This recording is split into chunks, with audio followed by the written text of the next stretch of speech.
Full meals ಹೆಸರು ಕೇಳ್ತಿದ್ರೇನೆ ಬಾಯಲ್ಲಿ ನೀರು ಬರುತ್ತೆ. ಬಾಳೆ ಎಲೆ ಮೇಲೆ ಪಲ್ಯ, ಹಪ್ಪಳ, ಸ್ವೀಟು, ಖಾರ, ಬಜ್ಜಿ, ಬೋಂಡ, ಅನ್ನ, ಸಾಂಬಾರು, ರಸಮ್ಮು, ಐಸ್ ಕ್ರೀಮು, ಬೀಡ, ಉಫ್, ಎಲ್ಲ ತಿಂದು ಅದು ನಮ್ಮನ್ನ ಕಂಪ್ಲೀಟ್ ಆಗಿ ಸ್ಯಾಟಿಸ್ಫೈ ಮಾಡಿದ್ರೆ ಆ ಫುಲ್ ಮೀಲ್ಸ್ಗೆ ಒಂದು ಬೆಲೆ. ಅದೇ ರೀತಿ ಸಿನಿಮಾ ಅಂದಾಗ ಎಲ್ಲ ಆಯಾಮಗಳಲ್ಲೂ ಸಿನಿಮಾ ಸ್ಯಾಟಿಸ್ಫೈ ಮಾಡಿದ್ರೆ ಆ ಸಿನಿಮಾಗೆ ಫುಲ್ ಮಾರ್ಕ್ಸ್. ಪ್ರೀಮಿಯರ್ ಅಲ್ಲಿ ನಾವು ನೋಡಿದಂತಹ ಸಿನಿಮಾ ಫುಲ್ ಮೀಲ್ಸ್ಗೆ ಫುಲ್ ಮಾರ್ಕ್ಸ್ ಸಿಗುತ್ತಾ? ಏನ್ ಕತೆ, ಏನ್ ಸಮಾಚಾರ? ಸಿನಿಮಾ ಈ ಬಿಸಿ ಸಿನಿಮಾಗಳ ರೇಸ್ ಅಲ್ಲಿ ಸ್ಟ್ಯಾಂಡ್ ಔಟ್ ಆಗಿ ನಿಲ್ಲುತ್ತಾ? ಎಲ್ಲವನ್ನ ಇವತ್ತಿನ ರಿವ್ಯೂಲ್ ಹೇಳ್ತೀನಿ, ಬನ್ನಿ ನೋಡ್ಕೊಂಬರೋಣ. ಹಾಯ್, ಎಲ್ರಿಗೂ ನಮಸ್ಕಾರ ಅಂಡ್ ವೆಲ್ಕಮ್ ಟು ಖಡಕ್ ಸಿನಿಮಾ. ನೀವೇನಾದ್ರೂ ನಮ್ಮ ಚಾನಲ್ಗೆ ಹೊಸಬ್ರಾಗಿದ್ರೆ ನಮ್ಮ ಚಾನಲ್ ಅನ್ನ ಸಬ್ಸ್ಕ್ರೈಬ್ ಮಾಡ್ಕೊಳ್ಳಿ.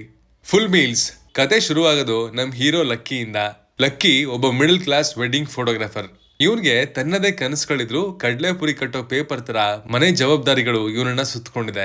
ಸಿನಿಮಾದ ರಿಯಲ್ ಕತೆ ಶುರುವಾಗೋದು ಇಬ್ರು ನಾಯಕಿಯರು ಇವನ್ ಜೀವನಕ್ಕೆ ಎಂಟ್ರಿ ಕೊಟ್ಟಾಗ.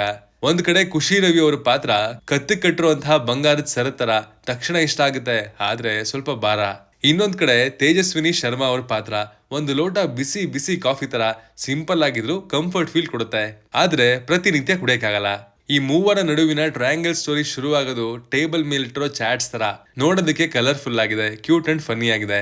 ಮೊದಲಾರ್ಧದಲ್ಲಿ ಇಂಟ್ರೊಡಕ್ಷನ್, ಕಾಮಿಡಿ, ಲವ್ ಸೀನ್ ಗಳೊಂದಿಗೆ ಡೀಸೆಂಟ್ ಆಗಿ ಎಂಗೇಜ್ ಮಾಡುತ್ತೆ. ಇಲ್ಲಿ ರಂಗಾಯಣ ರಘು ಮತ್ತು ವಿಜಯ್ ಚಂಡೂರ್ ಅವರ ಕಾಮಿಡಿ ಟೈಮಿಂಗು ಫುಲ್ ಮೀಲ್ಸ್ ಊಟದ ಜೊತೆಗೆ ಸಿಗುವಂತಹ ಮಜ್ಜಿಗೆ ತರ ಮಧ್ಯ ಮಧ್ಯ ಒಳ್ಳೆ ರಿಲೀಫ್ ಕೊಟ್ಟು ನಗುವಿಗೆ ಕಾರಣ ಆಗುತ್ತೆ. ಇನ್ನು ಪರ್ಫಾರ್ಮೆನ್ಸ್ ಗಳ ಬಗ್ಗೆ ಮಾತಾಡೋದಾದ್ರೆ ಖುಷಿ ರವಿ ಅವರ ನಟನೆ ನಿಜಕ್ಕೂ ಈ ಮೀಲ್ಸ್ ನ ಪಾಯಸ ಇದ್ದಂಗೆ. ಎಮೋಷನಲ್ ಸೀನ್ ಗಳಲ್ಲಿ ಅವರು ನೀಡಿರುವಂತಹ ಅಭಿನಯದ ವೈವಿಧ್ಯತೆ ಅಥವಾ ರೇಂಜ್ ಅಂತ ಏನ್ ಹೇಳ್ತೀವಿ ಅದು ತುಂಬಾ ಚೆನ್ನಾಗಿದೆ. ಒಬ್ಬ ಇನ್ನೋಸೆಂಟ್ ಹುಡುಗಿಯಿಂದ ಹಿಡಿದು ಪರ್ಫೆಕ್ಟ್ ಡಾರ್ಕ್ ಶೇಡ್ ನವರೆಗೆ ಚೆನ್ನಾಗಿ ನಿಭಾಯಿಸಿದ್ದಾರೆ. ಲಿಖಿತ್ ಶೆಟ್ಟಿ ಅವರು ಒಬ್ಬ ಮಿಡಲ್ ಕ್ಲಾಸ್ ಹುಡುಗ. ಊಟದಲ್ಲಿ ಅನ್ನ ಇದ್ದಂಗೆ ಸಾಂಬಾರು, ರಸಮ್ಮು, ಮಜ್ಜಿಗೆ ಅಂತ ಎಲ್ಲಾದ್ರ ಜೊತೆಗೆ ವಿಲೀನವಾಗಿ ಆಕ್ಟ್ ಮಾಡಿದ್ದಾರೆ. ಅವ್ರಿಗೆ emotions, comedy, punch lines, fights ಎಲ್ಲದಕ್ಕೂ ಸ್ಕೋಪ್ ಇತ್ತು ಅಂಡ್ ಎಲ್ಲವನ್ನ ಚೆನ್ನಾಗಿ ನಿಭಾಯಿಸಿದ್ದಾರೆ ಅಂತ ಹೇಳ್ತೀನಿ. ತೇಜಸ್ವಿನಿ ಶರ್ಮಾ ಸ್ಕ್ರೀನ್ ಮೇಲೆ ಹಾಟ್ ಆಗಿ ಕಾಣಿಸ್ತಾರೆ. ತಮ್ಮ ಪಾತ್ರಕ್ಕೆ ಬೇಕಿರುವಂತಹ ಜಸ್ಟಿಸ್ ಅನ್ನ ಖಂಡಿತ ಫುಲ್ಫಿಲ್ ಮಾಡಿ ಸಿನಿಮಾದಲ್ಲಿ ಮಿರ್ಚಿ ಬಜ್ಜಿ ತರ ಸ್ಪೈಸಿಯಾಗಿ ಕಾಣ್ತಾರೆ. ಮನೋಹರ್ ಜೋಶಿ ಅವರ ಸಿನಿಮಾಟೋಗ್ರಫಿ ಕದರಾಗಿದೆ. ವಿಜುವಲ್ಸ್ ಚೆನ್ನಾಗಿದೆ, ಕಣ್ಣಿಗೆ ಹಬ್ಬ. ಅದರಲ್ಲೂ ಮದುವೆ ಫೋಟೋಗ್ರಫಿ ಸೀನ್ಗಳು ಸಿನಿಮಾದ ಹೈಲೈಟ್ ಅಂತ ಹೇಳ್ತೀನಿ. ಗುರುಕಿರಣ್ ಅವರ ಹಿನ್ನೆಲೆ ಸಂಗೀತ ಅಮ್ಮ ಮಾಡಿದ ಕೈತುತನ ನೆನಪಿಸುತ್ತೆ.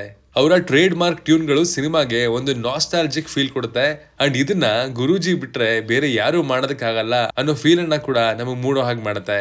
ನನಗೆ ಇಡೀ ಸಿನಿಮಾದಲ್ಲಿ ತುಂಬಾ ಇಂಪ್ರೆಸ್ ಮಾಡಿದ್ದು ಇವರ ಬ್ಯಾಕ್ ಗ್ರೌಂಡ್ ಸ್ಕೋರ್. ಒಳ್ಳೆ ಕಿಕ್ ಕೊಡುತ್ತೆ. ಈ ಸಿನಿಮಾ ಇವರ ಕಮ್ ಬ್ಯಾಕ್ ಸಿನಿಮಾ ಅಂತ ಆರಾಮಾಗಿ ಹೇಳ್ಬೋದು. ಈ ಸಿನಿಮಾದಲ್ಲಿ ಇನ್ನೊಂದು ಪ್ಲಸ್ ಅಂದ್ರೆ ಸಿನಿಮಾದ ಟೋನು ಒಂದೇ ತರ ಇರಲ್ಲ. ಮೊದಲಾರ್ಧದಲ್ಲಿ ಕಾಮಿಡಿ ಮತ್ತು ಫನ್ ಇದೆ, ಇದನ್ನ ಪುಳಿಯೋಗರೆ ಅಥವಾ ಚಪಾತಿ ಅಂತ ಅನ್ಬೋದು. ಇದ್ದಕ್ಕಿದ್ದಂತೆ ಎರಡನೇ ಭಾಗದಲ್ಲಿ ಇಡೀ ಕತೆ ಒಂದು ಅತಿಯಾದ ಮೆಲೋಡ್ರಾಮಕ್ಕೆ ಜಿಗಿಯುತ್ತೆ. ಈ ಸ್ವಿಚ್ಚು ಒಂಥರ ಚೆನ್ನಾಗಿದೆ. ಮುಂಚೆ ಕೇಳಿರೋ ಕತೆನೇ ಆದ್ರೂ ಅದಕ್ಕೆ ಮಾಡಿದಂತಹ ಗಾರ್ನಿಶಿಂಗ್ ಮತ್ತು ಆಡ್ ಮಾಡಿದಂತಹ ಫ್ಲೇವರ್ಸು ಮಜಾ ಕೊಟ್ವು. ನಿರ್ದೇಶಕ ವಿನಾಯಕ ಅವರ ಚೊಚ್ಚಲ ಸಿನಿಮಾ ಇದು and he is really impressive. ಸಿನಿಮಾದಲ್ಲಿ ಅವ್ರ ಕೆಲಸ ಕಾಣುತ್ತೆ. ಸಿನಿಮಾದ ಬಹಳಷ್ಟು ಡೈಲಾಗ್ಗಳು ಕೂಡ ಮಜಾ ಕೊಟ್ವು. ಸ್ವಾಭಿಮಾನಕ್ಕಿಂತ ಪರಿಸ್ಥಿತಿ ಮುಖ್ಯ ಅನ್ನೋದು. ಮಿಡಲ್ ಕ್ಲಾಸ್ ಹುಡುಗರ ಲೈಫ್ ಹೇಗೆ ಅಂದ್ರೆ ನಿಜವಾದ ಪ್ರೀತಿ ಸಿಕ್ಕಾಗ ಲೈಫಲ್ಲಿ ಸೆಟ್ಲ್ ಆಗ್ಬೇಕು ಅಂತ ಅನ್ಸುತ್ತೆ, ಅದೇ ಲೈಫಲ್ಲಿ ಸೆಟ್ಲ್ ಆದಾಗ ನಿಜವಾದ ಪ್ರೀತಿ ಹುಡುಕ್ಬೇಕು ಅಂತ ಅನ್ಸುತ್ತೆ ಅನ್ನೋದು. ನೀನೇನ್ ಎಲ್ರಿಗಿಂತ ಸ್ಪೆಷಲ್ ಅಲ್ಲ, ನಾನ್ ನಿನ್ನ ಸ್ಪೆಷಲ್ ಅನ್ನೋ ತರ ಟ್ರೀಟ್ ಮಾಡಿದಕ್ಕಷ್ಟೇ ನಿನಗೆ ಸ್ಪೆಷಲ್ ಅಂತ ಅನಿಸ್ತಾ ಇರೋದು. ಈ ತರದ ಸುಮಾರು ಡೈಲಾಗ್ಗಳು ಮಜಾ ಕೊಡುತ್ತೆ ಸಿನಿಮಾದಲ್ಲಿ. ಇನ್ನು ಸಿನಿಮಾದಲ್ಲಿ ಏನೇನ್ ಬೆಟರ್ ಆಗ್ಬೋದಿತ್ತು ಅಂತ ಅನಿಸ್ತು ಅಂದ್ರೆ ಸಿನಿಮಾದ ಗತಿ ಅಥವಾ ಪೇಸಿಂಗ್ ಸ್ವಲ್ಪ ಏರುಪೇರಾಗಿದೆ. ಕೆಲವು ಪ್ರಮುಖ ಸೀನ್ಗಳು ತುಂಬಾ ನಿಧಾನ ಆಗಿದೆ. ವೆಯ್ಟ್ ಮಾಡಿ ತಿಂದ್ರೆ ತಣ್ಣಗಾಗೋ ದೋಸೆ ತರ ಅನುಭವ ಕೊಡುತ್ತೆ. ಮತ್ತೆ ಕೆಲವು ಸೀನ್ಗಳಲ್ಲಿ ಎಮೋಷನ್ ಬಿಲ್ಡ್ ಆಗ್ತಾ ಇದೆ ಅನ್ನೋ ಟೈಮ್ಗೆ ಸ್ವಿಚ್ ಆಗೋಯ್ತಲ್ಲ ಅಂತ ಕೂಡ ಅನ್ಸ್ಬಿಡುತ್ತೆ.